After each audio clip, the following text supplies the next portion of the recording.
तुमच्या सगळ्यांचं स्वागत आहे रेसिपी शो मध्ये। आज आपण वर्ष ते 2 वर्ष टिकेल इतपत घरगुती काळं तिखट किंवा काळा मसाला कसा करायचा हे पाहणार आहोत। भागाभागानुसार हा जो काळा मसाला आहे त्याला वेगळी नावं देखील आहेत आणि करण्याची पद्धत देखील वेगळी आहे।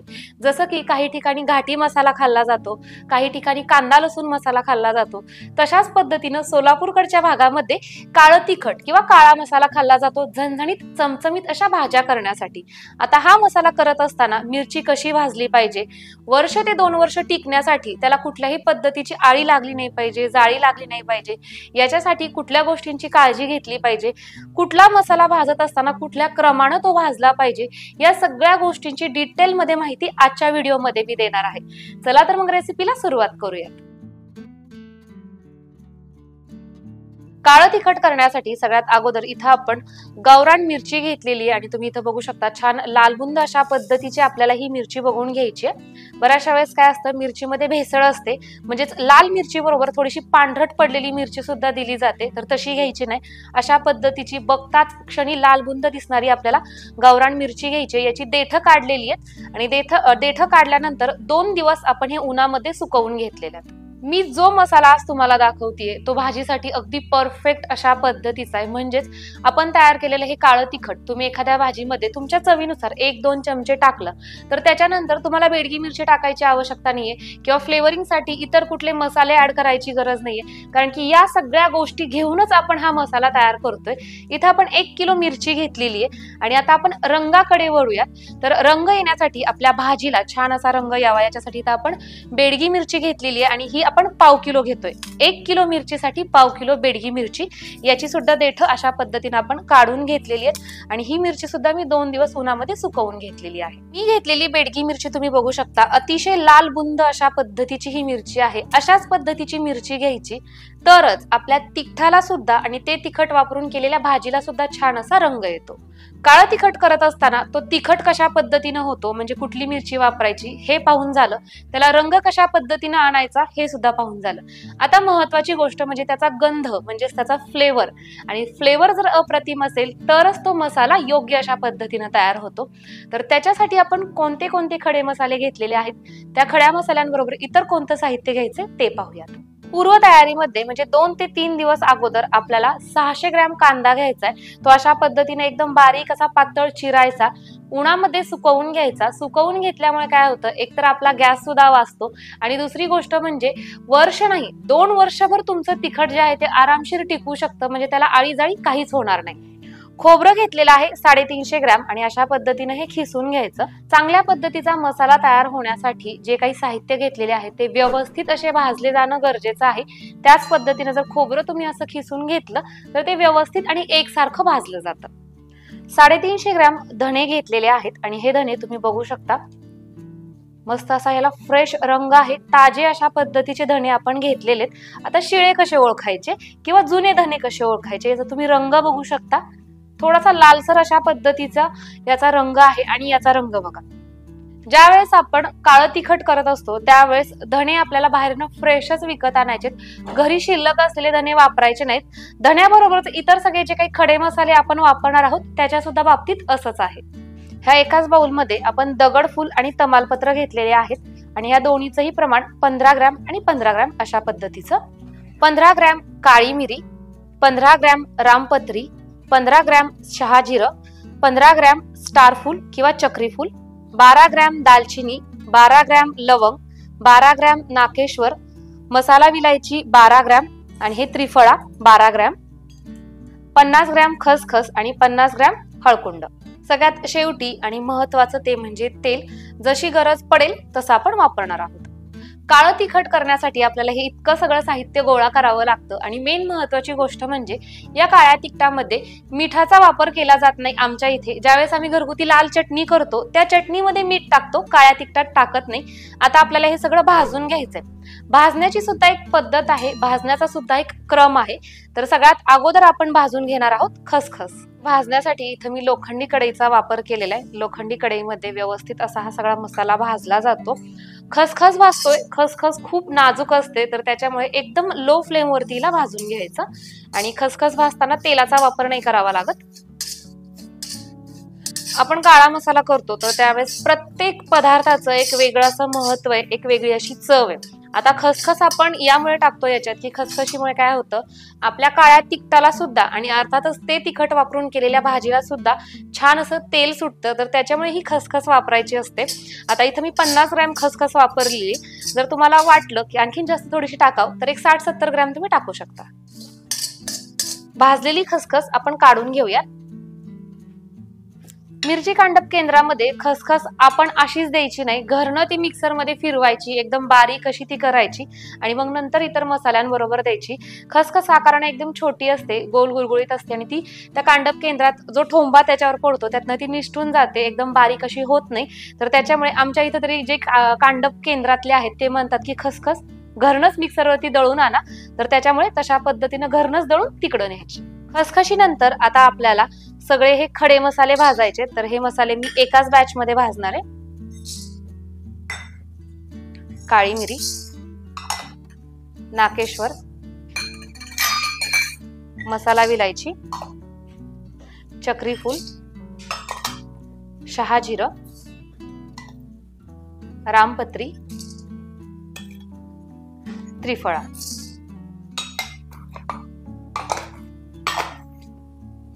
गॅसचा फ्लेम लो ठेवायचा आहे. खूप जास्त गरम असं भांडं आपल्याला या मसाल्यांना लागत नाही.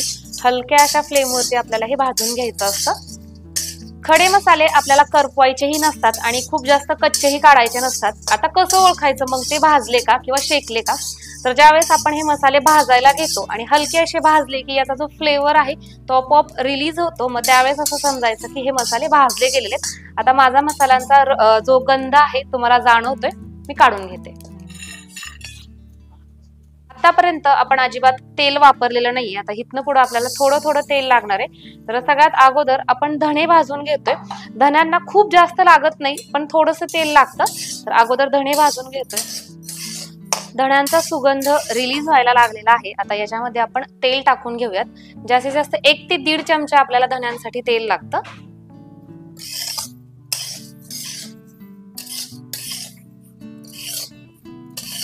धणे बघू शकता हलके असे आपण भाजलेलेत, करपवलेलेही नाहीयेत आणि कच्चेही नाहीयेत. तर अशा पद्धतीनं धणे भाजलेलेत, बाजूला काढून घेऊयात. आता याच्यानंतर आपण भाजणार आहोत खोबरं.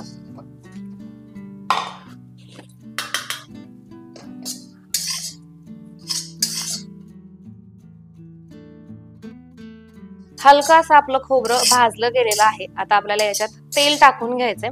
याच्या अगोदर आपण जेवढं तेल टाकले त्याच्यापेक्षा थोडंसं जास्त तेल खोबऱ्यासाठी टाकावं लागतं.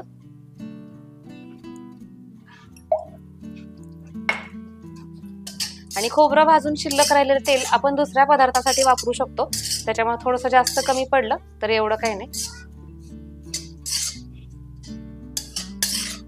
आपलं खोबरं 70 ते 80% भाजलेलं आहे, कारण की मध्ये मध्ये याच्यामध्ये थोडासा पांढरटपणा दिसतोय. तर हा पांढरटपणा पूर्णपणे आपल्याला घालवायचा आहे आणि खरपूस रंगावरती हे भाजून घ्यायचंय. बऱ्याचशा जणींच्या बाबतीत एक प्रॉब्लेम होतो, ज्यावेळेस काळा मसाला करतो त्यावेळेस तर तो छान असा स्मूथ असतो, त्याला बऱ्यापैकी तेल असतं.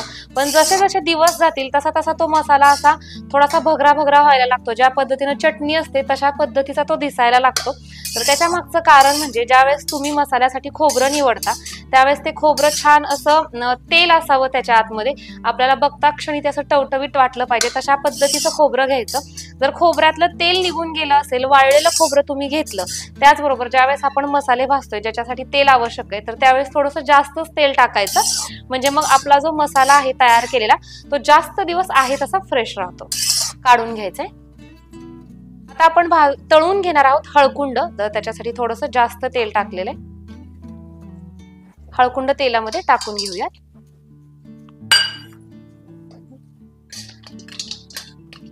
आता सुरुवातीला तुम्ही हळकुंड बघून घ्या आणि ज्यावेळेस ते तळतात त्यावेळेस बघा कशा पद्धतीचा याच्यामध्ये फरक असतो तो.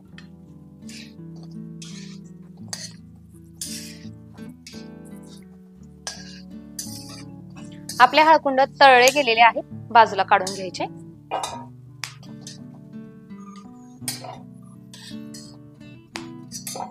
कांदा तळायचा आहे आणि आता आपण हळकुंडासाठी थोडंसं जास्त तेल टाकलं होतं, तर कांद्याच्या तुलनेमध्ये आपल्याला जेवढं तेल लागणार आहे तेवढंच याच्यामध्ये ठेवूयात आणि एक्स्ट्राचं काढून घेऊ. कांदा उन्हात सुकवून घेतल्यामुळे अगदी कमी वेळेमध्ये हा तळला जातो आणि मसाला तर शिवाय जास्त दिवस टिकण्यासाठी मदत पण होते.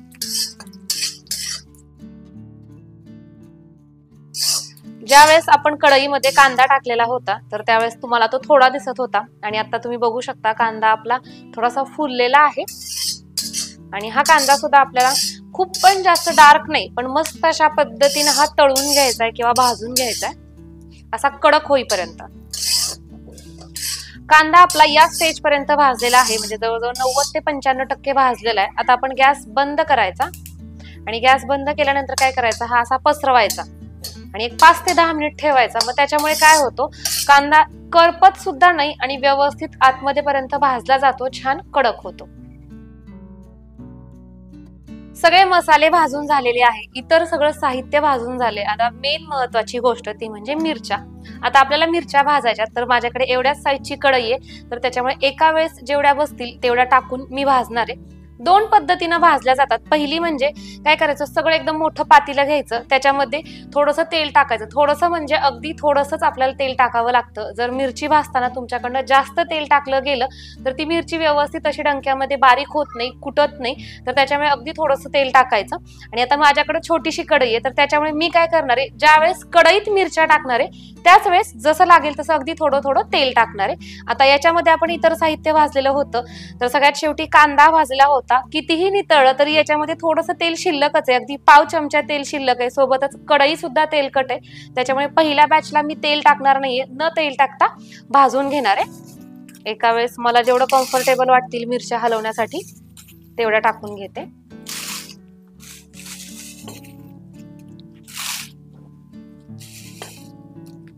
बस एवढ्याच मिरच्या आपण टाकलेल्या. आता मिरच्या भाजत असताना सुद्धा गॅसचा फ्लेम एकदम लो ठेवायचा कारण की मिरची सुद्धा पटकन करपली जाते. आणि अशा पद्धतीनं डायरेक्ट बुडातनं उलटनं घालायचं, वर काढायचं कारण की गॅसचा फ्लेम मधल्या बाजूला जास्त गरम असतो, ऍक्टिव्ह असतो, आपली मिरची करपत नाही. 1.5 ते 2 वर्ष जर तुम्हाला तुमचं काळं तिखट टिकवायचं असेल, आळी जाळी लागू नये असं वाटत असेल तर ज्यावेळेस आपण मिरची निवडतो तर त्यावेळेस याची देठं जी आहेत ती पूर्णपणे काढून टाकायची. इथं जी टोपी असते ते जर तशी शिल्लक राहिली, एखाद दुसरी ठीक आहे पण जास्त प्रमाणात जर देठं शिल्लक राहिली तरी सुद्धा त्या देठांमुळे तुमच्या चटणीला किंवा तिखटाला आळी आणि जाळी लागू शकते. आपली मिरची भाजलेली आहे कधी ओळखायचं तर ज्यावेळेस आपल्या डोळ्यातनं पाणी येतं आणि ठसका लागायला सुरुवात होते तर त्यावेळेस समजायचं मिरची भाजलेली आहे. आता मी काढून घेते.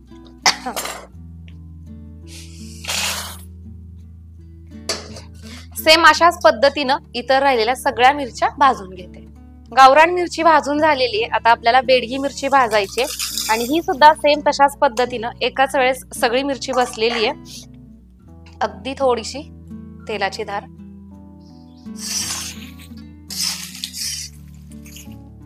याच्या अगोदर ज्यावेळेस आम्ही काळं तिखट करायचो तर त्यावेळेस ही बेडगी मिरची वापरत नव्हतो पण आता हल्ली वापरायला लागलोय. काय होतं आपण मग वर्षभर बेडगी मिरची म्हणून जी पावडर टाकत राहतो ती टाकायची आवश्यकता नाही. एकाच वेळेस थोडासा खर्च केला की आपलं तिखट सुद्धा चांगलं होतं.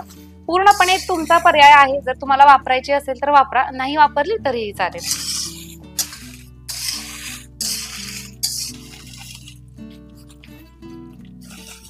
आपली सगळी मिरची व्यवस्थित अशी भाजून झालेली आहे.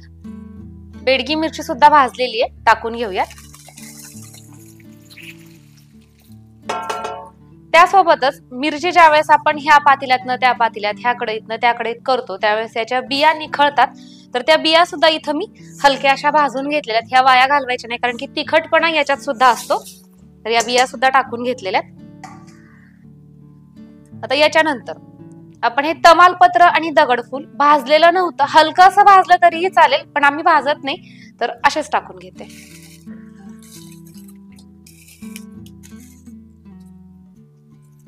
खडे मसाले, हळकुंड. आता इथं मी तुम्हाला दाखवण्यासाठी पाटी घेतली, पण ती लिमिटेड आहे, याच्यामध्ये सगळ्या जिन्सा बसत नाहीयेत. भाजून घेतलेलं साहित्य यात टाकलेलं आहे, तर त्याच्यापैकीच एक म्हणजे धणे. धणे सुद्धा आपल्याला मिरची बरोबरच बारीक करायला द्यायचे, पण पाटी छोटी आहे. ज्यावेळेस मिरची कांडप केंद्रात ह्या मिरच्या दिल्या जातील त्यावेळेस एक डब्बा घेईल आणि त्या डब्यामध्ये या मिरच्या टाकायच्या आणि हे धणे सुद्धा याच्यातच ओतून टाकायचे, एकत्र बारीक होतात. जसं की मी तुम्हाला मगाशी म्हटलं, खसखस आपण सेपरेट भाजली होती आणि सेपरेट वेगळी ठेवली होती, तर ती सुद्धा मी मिक्सरमध्ये फिरवून घेतलेली आहे. ही सुद्धा एका वेगळ्या डब्यात द्यायची. त्याचबरोबर इथं आपलं हे खोबरं, हे सुद्धा एका वेगळ्या डब्यात भरायचं आणि एका वेगळ्या डब्यात आपल्याला कांदा भरायचा आहे. म्हणजे आपल्याला 3 वेगळे सेपरेट डबे द्यायचे या तिन्ही साहित्यासाठी, आणि मिरचीसाठी एक मोठा वेगळा सेपरेट डब्बा. इथं बघा आपला हा मसाला तयार झालेला आहे आणि अप्रतिम अशा पद्धतीचा झालाय. ह्या ज्या गाठी गाठी झाल्यात ना, हेच त्याचं मेन लक्षण आहे की तो अतिशय उत्तम प्रतीचा तयार झालेला आहे. याच्यामध्ये आपण जे काही साहित्य वापरलेलं आहे, मिरची पासून ते अगदी शेवटपर्यंत सगळं खडे मसाले वगैरे अगदी उत्तम क्वालिटीचे वापरलेले आहेत. घरगुती पद्धतीचं काळं तिखट तयार झालेलं आहे आणि आपल्या किचन मध्ये आलेलं आहे आणि सध्या फ्रेश असं हे काळं तिखट आहे, तर सुगंध अप्रतिम अशा पद्धतीचा येतोय. स्टोअर करत असताना मात्र हे आपल्याला असंच उघडं ठेवायचं नाहीये जास्त वेळ, उगी तुम्हाला दाखवायचंय म्हणून मी असं ठेवलेलं आहे. नाहीतर कांडून आणलं की लगेचच एखाद्या एअरटाईट डब्यामध्ये आपल्याला हे स्टोअर करून ठेवायचंय. ज्या प्रमाणात तुम्हाला लागतं अगदी थोड्याशा प्रमाणात मसाल्याच्या डब्यात काढून घ्यायचं, म्हणजे त्याचा फ्लेवर शेवटपर्यंत तसाच राहतो. आता याच्या अगोदर मी 2 वेळा हे काळा तिखटाची रेसिपी तुमच्याबरोबर शेअर केलेली होती, तेव्हा त्या व्हिडिओ खाली मला ढिगभर कमेंट होत्या की ताई तुम्ही आमच्यासाठी हा मसाला तयार करता का आणि आम्हाला देता का. तर या तिसऱ्या वेळेस मी विचार केलेला आहे, चला हो आपण हा मसाला करूयात आणि तुमच्यासाठी उपलब्ध करून देऊयात. तर त्याच्यासाठी वरती स्क्रीनवरती तुम्हाला एक व्हॉट्सअप नंबर दिसेल, त्याच्यावरती तुम्ही व्हॉट्सअप करा आणि तिथं चॅटिंग वगैरे करून तुम्ही हा मसाला खरेदी करू शकता. चला तर मग आजची ही रेसिपी तुम्हाला कशी वाटली हे मला कमेंट करून नक्की सांगा. अशाच पद्धतीच्या छान छान रेसिपीज घेऊन रोज रात्री मी 9 वाजता तुमच्या भेटीला येत असते. उद्या संध्याकाळी ठीक 9 वाजता भेटूया. तोपर्यंत बाय.